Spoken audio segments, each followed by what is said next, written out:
The emergency klaxons were screaming again, and honestly I was getting tired of it. "My name is Vec, Senior Communications Officer aboard the Galactic Union warship Harmony's Edge, and let me tell you something." When they named this bucket of bolts Harmony's Edge, they were being hilariously optimistic. There was no harmony here. Just panic, sweat that smelled like burnt copper, and the distinct possibility that we were all about to become cosmic dust. "Vekek." Commander Thrin's voice crackled through my headset. "Tell me you have reached anyone, from the Allied fleets." I glanced at my console, which was lighting up like a festival display, except instead of celebration, each light represented another unanswered distress call. "The Selthari? Gone. The Borum Collective? Retreating faster than a scalded grok. The Antarian Defense Force? They had sent back one message: 'Good luck, you are going to need it.'" "Commander," I said, trying to keep my voice steady, "the situation is, well, not good." "Not good." Thrin's mandibles clicked together in that way that meant he was either furious or terrified. "Probably both. Vekek, we have 17 enemy dreadnoughts bearing down on our position, our shields are at 30%, and half the crew is praying to gods I do not even recognize. I need better than not good."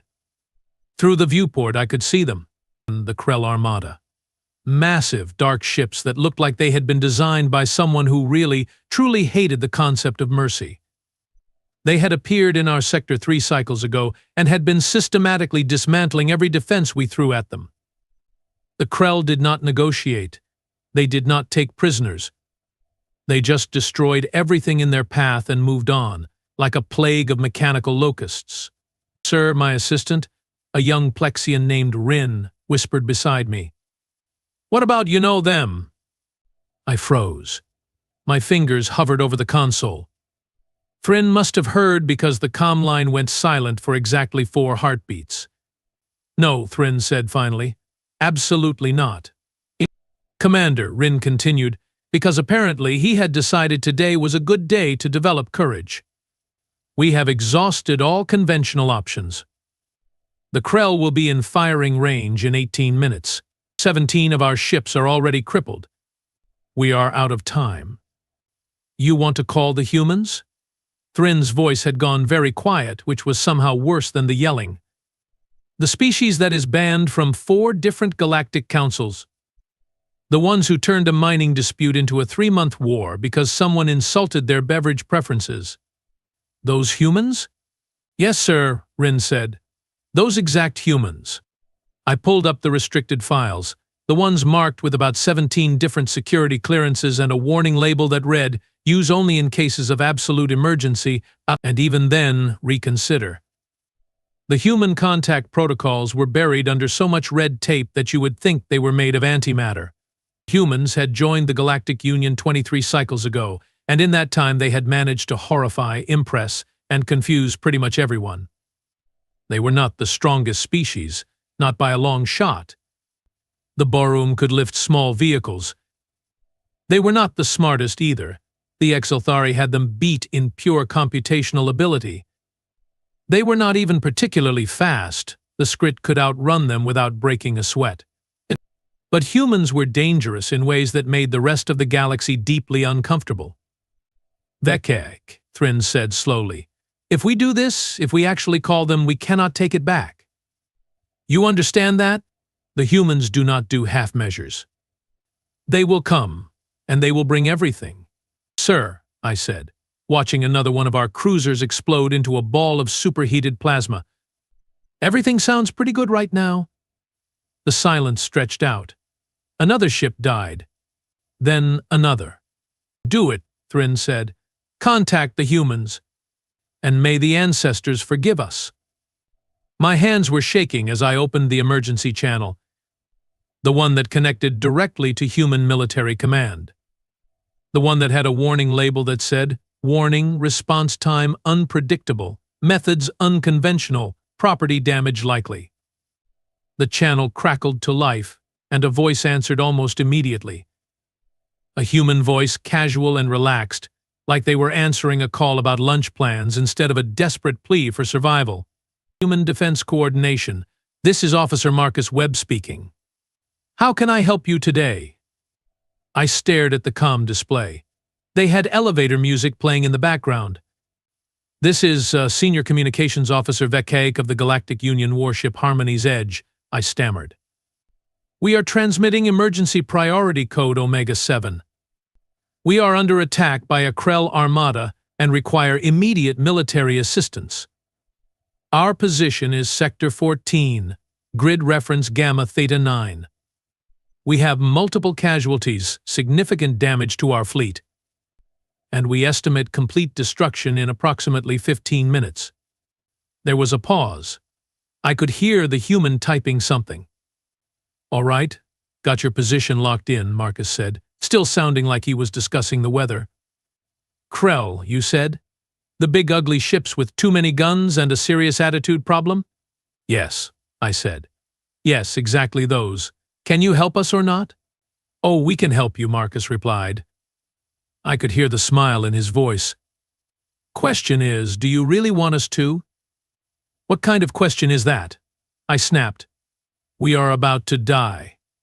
Right. Just making sure, Marcus said. Because when we show up, things tend to get a little, well, chaotic. We have had complaints. Several complaints, actually. Something about excessive force and unnecessary property damage and allegedly traumatizing an entire diplomatic corps. We are being shot at by dreadnoughts. I shouted. I think we can handle a little chaos. Your funeral, Marcus said cheerfully. Or rather, not your funeral. That is kind of the point. Hold tight. Cavalry is on the way. ETA 12 minutes. The channel went quiet. 12 minutes?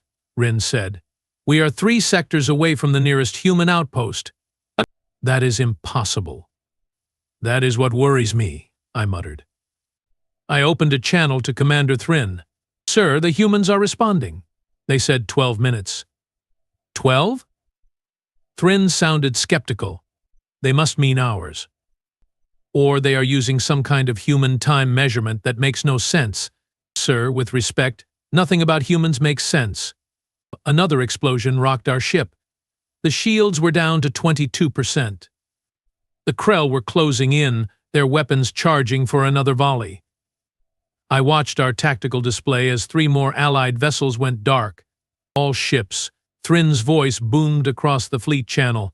Focus all remaining power to forward shields. Concentrate fire on the lead dreadnought. We need to buy time. It was a desperate plan. We all knew it. The Krell lead ship alone massed more than our entire remaining fleet combined. But what else could we do? The minutes crawled by. Each second felt like an eternity. The Krell were taking their time now, savoring their victory. Their weapons glowed with charging energy. I could see my own reflection in the console. My scales had gone pale, my eyes were too wide. Vek, Rin said quietly. Do you think they are really coming? I do not know, I admitted. But I suppose we will find out very soon. The tactical display started going crazy. Alarms shrieked. Our sensors were detecting something, multiple somethings, dropping out of faster-than-light travel right on top of our position. What in the name of all the stars? Our sensor officer, a Selthari named Creeks, shouted. That is impossible.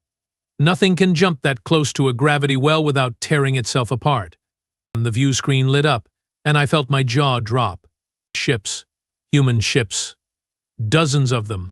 They had not jumped in from a safe distance and traveled to us. No, they had appeared right in the middle of the battle, in between us and the Krell Armada, in a position that should have killed them all from gravitational shear alone. But there they were, and they were not even smoking.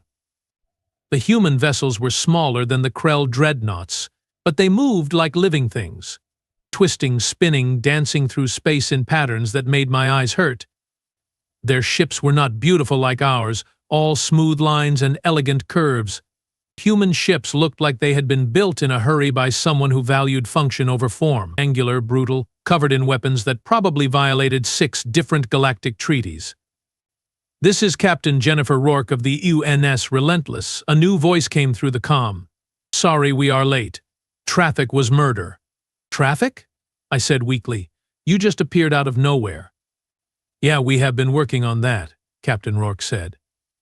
Turns out if you do not care about safety regulations or physics, you can shave a lot of time off your travel. Now let us see about your Krell problem. The human fleet opened fire, and suddenly I understood why the galaxy was afraid of these people. Human weapons were not elegant. They did not use carefully calibrated energy beams or precisely targeted plasma bursts. They used kinetic projectiles. Lots of them. Thousands of them. Railgun rounds that moved at a significant fraction of light speed. Missiles that zigged and zagged and zagged and seemed to have a personal vendetta against their targets. And they used them with absolutely no restraint whatsoever. The space between us and the Krell lit up like a sun going supernova. The Krell dreadnoughts tried to return fire, but the human ships were already gone, having moved before the Krell could even lock on. They fought like a swarm of angry insects, never staying still, always attacking from a different angle. By the ancestors, Commander Thrin breathed over the comm. They are insane. Yes, sir, I agreed. Completely insane. One of the human destroyers. A ship maybe a third the size of a Krell dreadnought, accelerated directly toward the enemy flagship. The Krell concentrated all their fire on it. The human ship took hit after hit, its shields flaring, armor plating flying off. It did not stop. What are they doing? Rin shouted. They are going to ram it. No, I said, watching the tactical display with horror and fascination. They are going to do something worse. At the last possible second, the human ship twisted, fired its thrusters at full burn and scraped along the side of the Krell dreadnought. As it passed, it launched every single weapon it had directly into the dreadnought's hull at point-blank range. The Krell ship broke in half. Target down, the destroyer captain reported calmly, moving to next hostile. Also, we are venting atmosphere from decks 4 through 9 and the port side is kind of on fire, but we are good. You are on fire? Captain Rourke asked. Lieutenant Davis, how are you on fire in the vacuum of space? It is complicated, ma'am, Davis replied.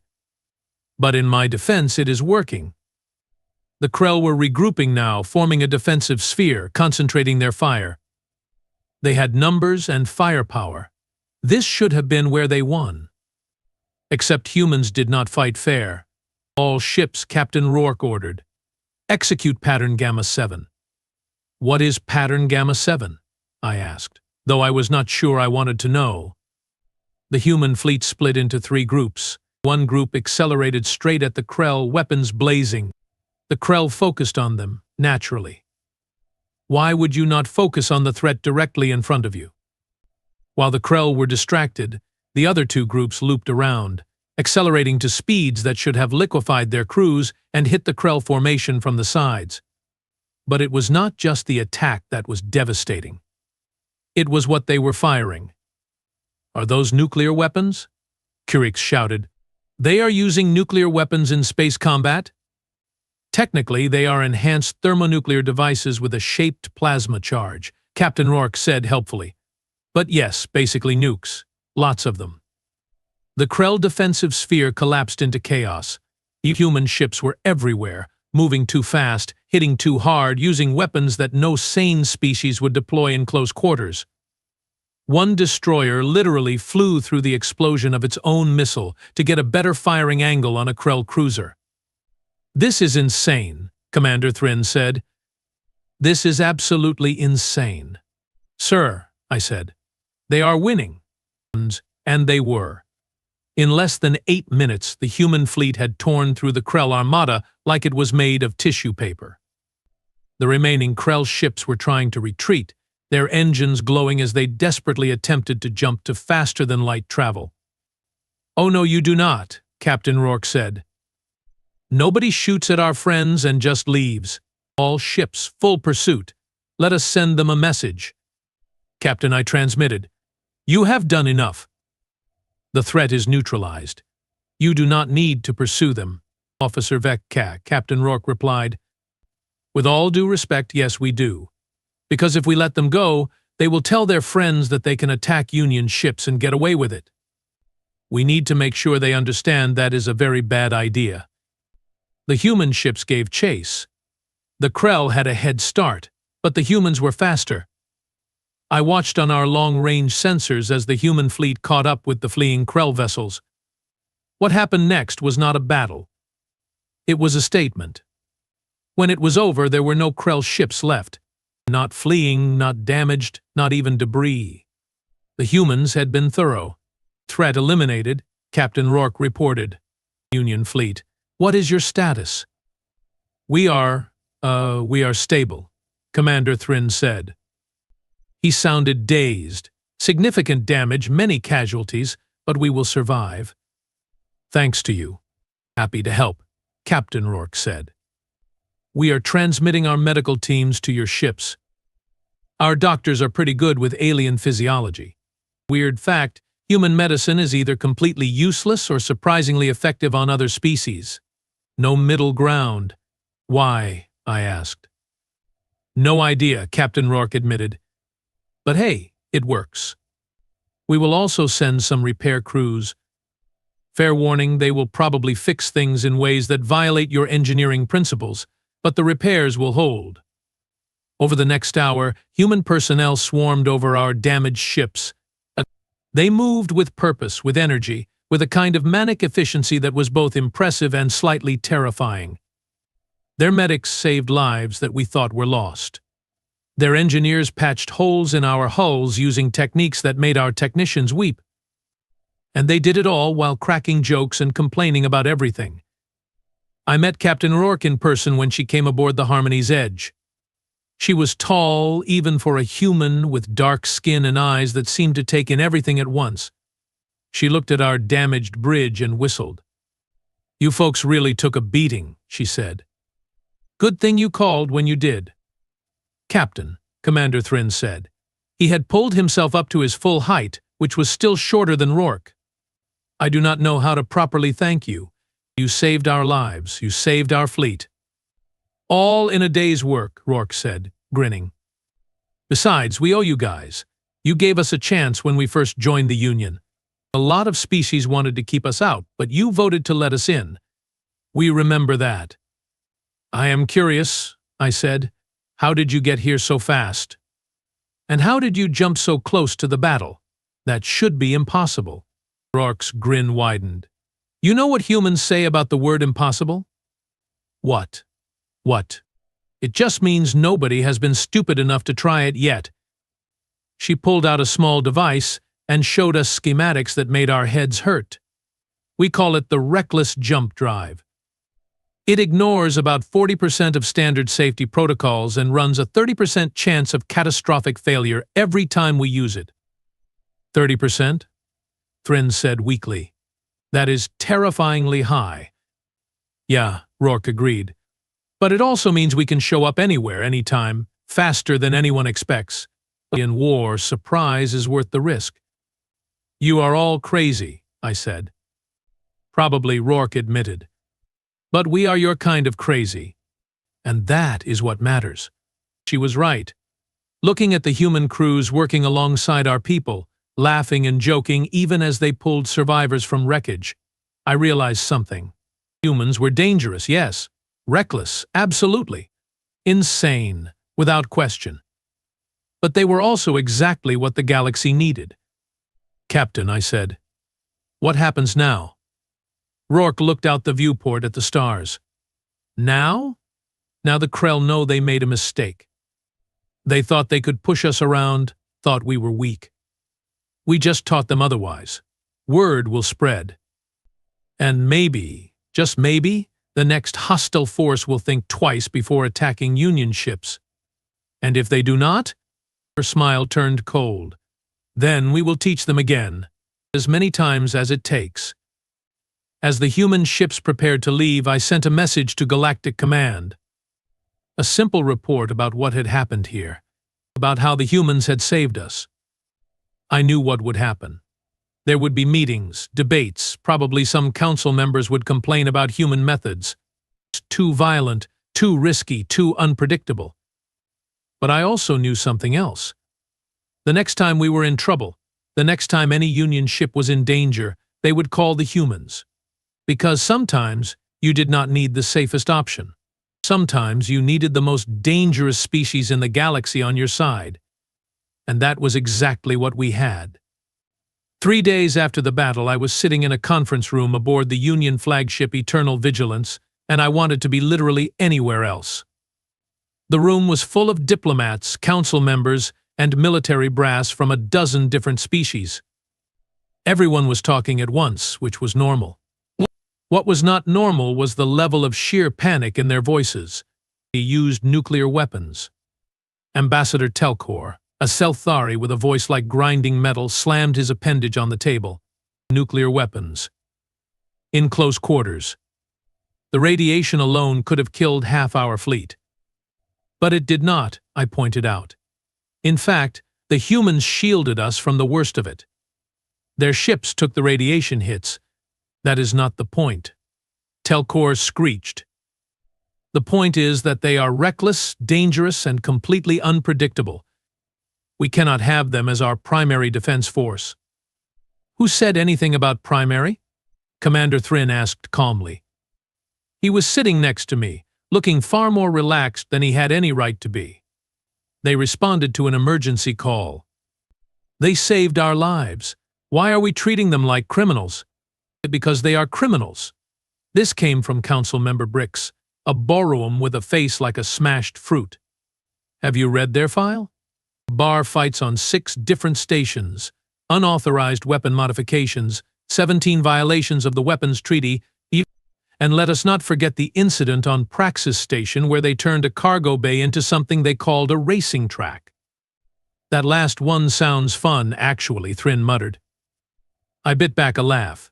3 days ago, Thrin had been terrified of calling the humans. Now he was defending them. Funny how nearly dying changes your perspective. The facts are simple, I said, standing up. The Krell attacked us. Our allies abandoned us. The humans came. The humans won. We are alive because of them. Everything else is just noise. Noise? Telcor's voice went up an octave. Officer Vek, do you have any idea what you have unleashed? The humans are already talking about permanent defense patrols, joint military exercises, increased cooperation. They want access to our strategic databases. So, I asked, they are our allies. That is what allies do. They are dangerous, Brix shouted. They fight like animals. They take risks that would make a suicide squad blush, and worst of all, they enjoy it. I watched the combat footage. Their pilots were laughing while dodging dreadnought fire. Yes, Thrin said quietly. They were. And that is exactly why we need them. The room went silent. Everyone stared at Thrin. You think the Krell were the only threat out there? Thrin continued. The galaxy is getting more dangerous every cycle. Pirates, warlords, rogue states, things we have not even encountered yet. We need allies who will not run when things get bad. The humans do not run. They never run. They also never stop, Telcor said. Do you know what they did after they destroyed the Krell fleet? They tracked down the Krell staging area, a hidden base 3 sectors away.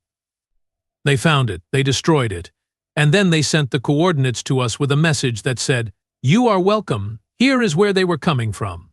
We took care of it. Again, I said. So what? They eliminated a threat, without authorization, without oversight. They just decided to go to war and did it. Yeah, a new voice said from the doorway. We did. Everyone turned. Captain Rourke was standing there, still in her combat uniform, looking completely unconcerned about interrupting a high-level diplomatic meeting. Behind her stood 2 other humans, a short woman with bright red hair and a tall man who looked like he could bench press a small vehicle. Captain Rourke, Telcor said coldly. This is a closed session. Weird because the door was open, Rourke said, walking in like she owned the place. And I heard my name, so I figured I should probably be here. This is highly irregular. Brick sputtered. So was dying. Rourke shot back. But Vecchi and his crew did not seem to mind the irregularity when we showed up. The red-haired woman stepped forward. Captain Alison Torres, OUN's Vindictive. And before anyone asks, yes, we named our ship Vindictive on purpose. Sets the right tone. The large man nodded. Commander Paulo Enduma, OUN's Defiant. We brought snacks. He held up a container. Human cookies. Chocolate chip. They are great. We are not here to eat cookies. Telcor shrieked. Your loss, Enduma said, taking one for himself. Rourke sat down at the table, uninvited. Torres and Enduma followed. The council members looked like they were about to have collective aneurysms. Let me make this simple, Rourke said. You folks have a problem. The galaxy is dangerous, your traditional allies are unreliable, and threats like the Krell are getting bolder. You need someone who can handle the dirty work. That is us. We do not need attack dogs, Telcor said. No, you need wolves, Torres corrected. Big difference. Dogs do what they are told. Wolves hunt in packs, protect their territory, and tear apart anything that threatens their family. We consider the Union our pack now. How touching, Brick said sarcastically. But your methods are unacceptable. Unacceptable to who? Enduma asked around a mouthful of cookie. The Krell? Because they seem pretty accepting right now, mostly because they are dead, but still. I watched the council members' faces turn various shades of angry purple. This was going well. Perhaps we should focus on practical matters, Thryn suggested diplomatically. The humans have proven effective. The question is how we integrate them into our defense structure. There is nothing to integrate, Rourke said. We are already integrated. We have been running joint patrols with your border fleets for the past 2 days. Your crews love us, by the way. We taught them poker. You what? Telcor looked horrified. Relax, we only took a little of their money, Torres said. Think of it as cultural exchange. My communicator buzzed. I glanced down and saw an urgent message from our intelligence division. My scales went cold. Commander, I said quietly to Thryn. We have a problem. Another one? Thryn sighed. What now? Krell reinforcements, I said, reading the message. A massive fleet. 3 times the size of the one that attacked us. They are gathering at the outer rim. Intelligence estimates they will reach Union space in 48 hours. The room went silent. Even the humans stopped eating cookies. 3 times the size? Brick said weakly. That is over 50 dreadnoughts, plus support vessels. We cannot fight that, even with the humans. Sure we can, Rourke said. She did not sound worried. She sounded excited. We just need a good plan. A good plan? Telcor laughed bitterly. Captain, there is no plan that can overcome those odds. Not with that attitude, Torres said. But we are humans. We specialize in bad odds. This is suicide, Brick said. We need to evacuate the border colonies, pull back our fleets, establish a defensive perimeter deeper in Union space. So you want to abandon millions of people? Enduma asked. His voice had lost its friendly tone. Just leave them to the Krell? We do not have a choice, Brick shouted. We cannot win. You are right, Rourke said, standing up. You cannot win. But we can, if you let us. What are you proposing? Thryn asked. Rourke smiled, and it was the kind of smile that probably made admirals nervous. We do what humans do best. We cheat. Over the next 6 hours, Rourke laid out the most insane battle plan I had ever heard. It involved every human ship in the sector, half the Union fleet, more explosives than should legally exist, and something she called Operation Angry Hornet. You want to use our ships as bait, Telcor said slowly, while your fleet hides in the asteroid field and waits to ambush them. Basically, yes, Rourke confirmed. The Krell think they have overwhelming force. They will be confident. maybe overconfident. They will see your fleet and think it is an easy victory. Then we hit them from behind. And if they detect you? Rix asked. They will not, Torres said confidently. We have been practicing stealth operations. Turns out if you shut down most of your systems and drift like a rock, sensors have a hard time picking you up. That sounds dangerous, I said. Oh, it is super dangerous, Torres agreed. But also hilarious when it works? What about their numbers advantage? Thrin asked. Even with an ambush, they still outnumber us significantly. That is where the fun part comes in, Rourke said, pulling up a holographic display. See these asteroids? We are going to rig them with explosives. A lot of explosives.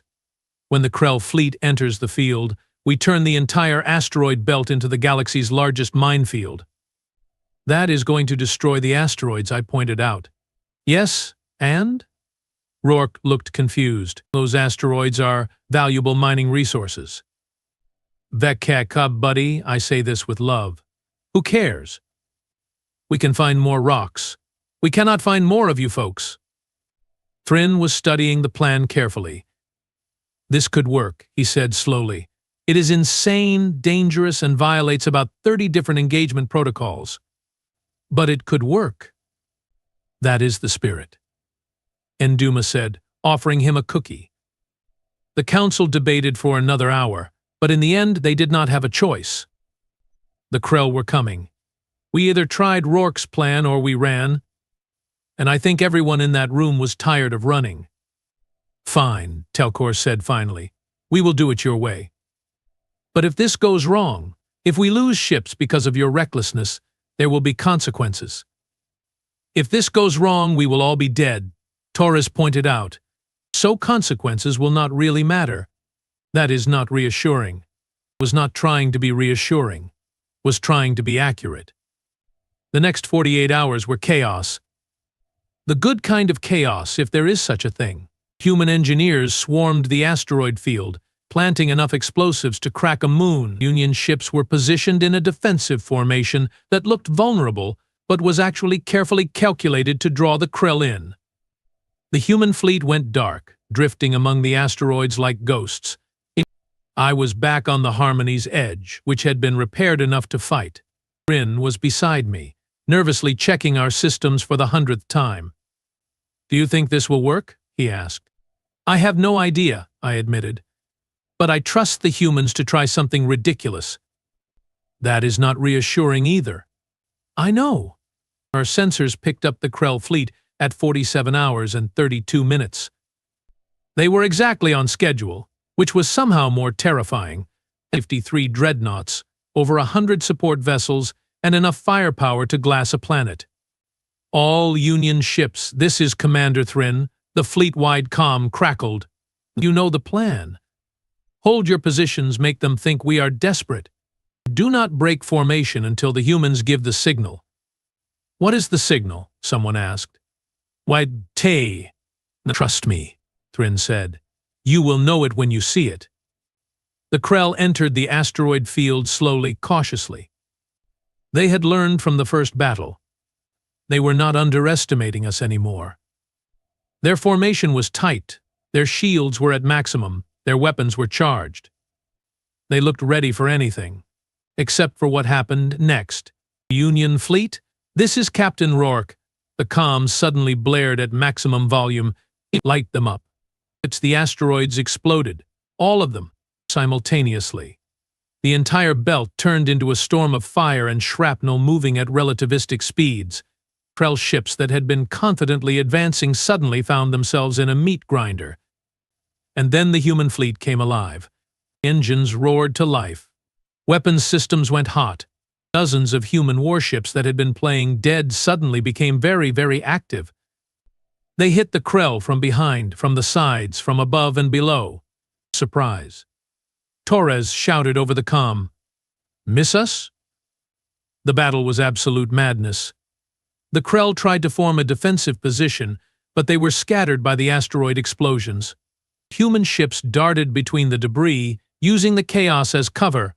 Union vessels pressed forward, no longer pretending to be weak.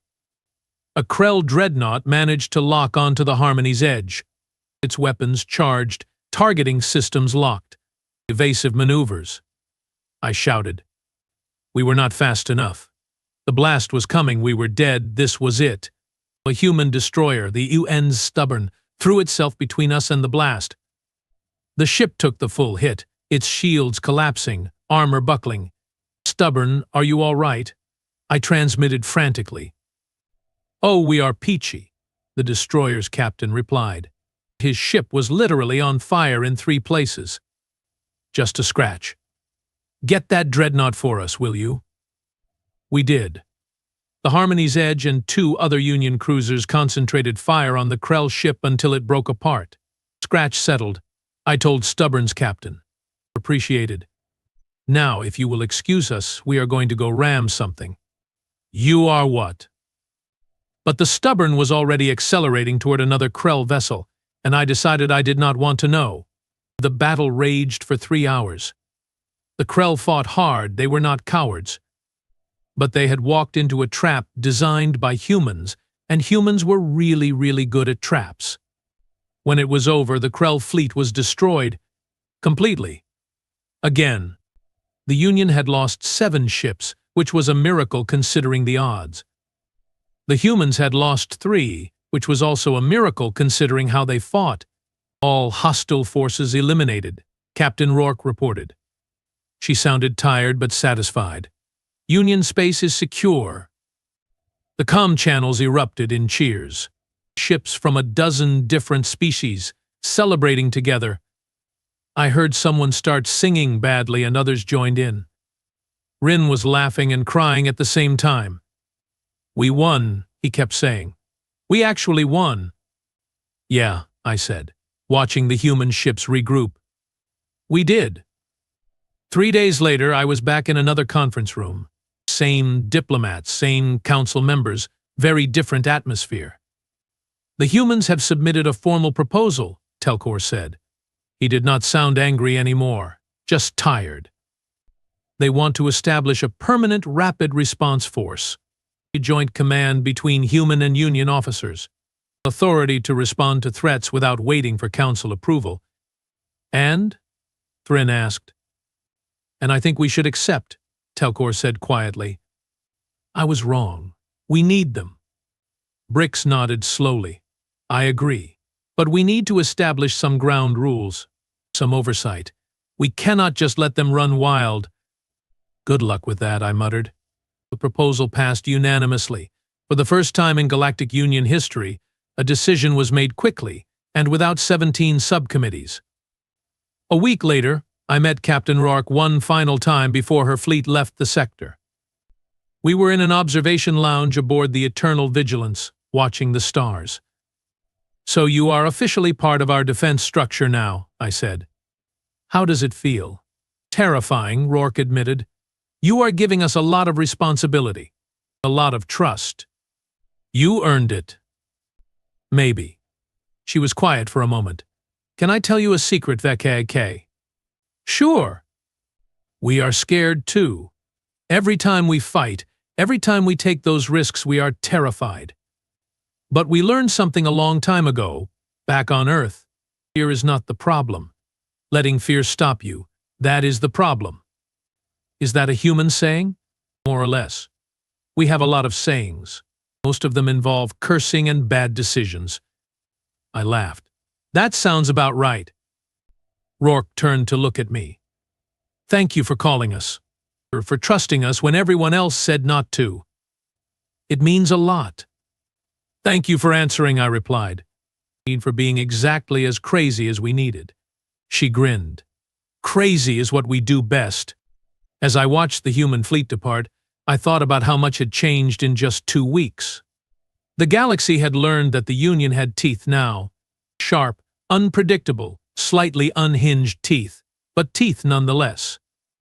The Krell would not be back. Word had spread about what happened to their fleets. Other hostile forces were reconsidering their plans.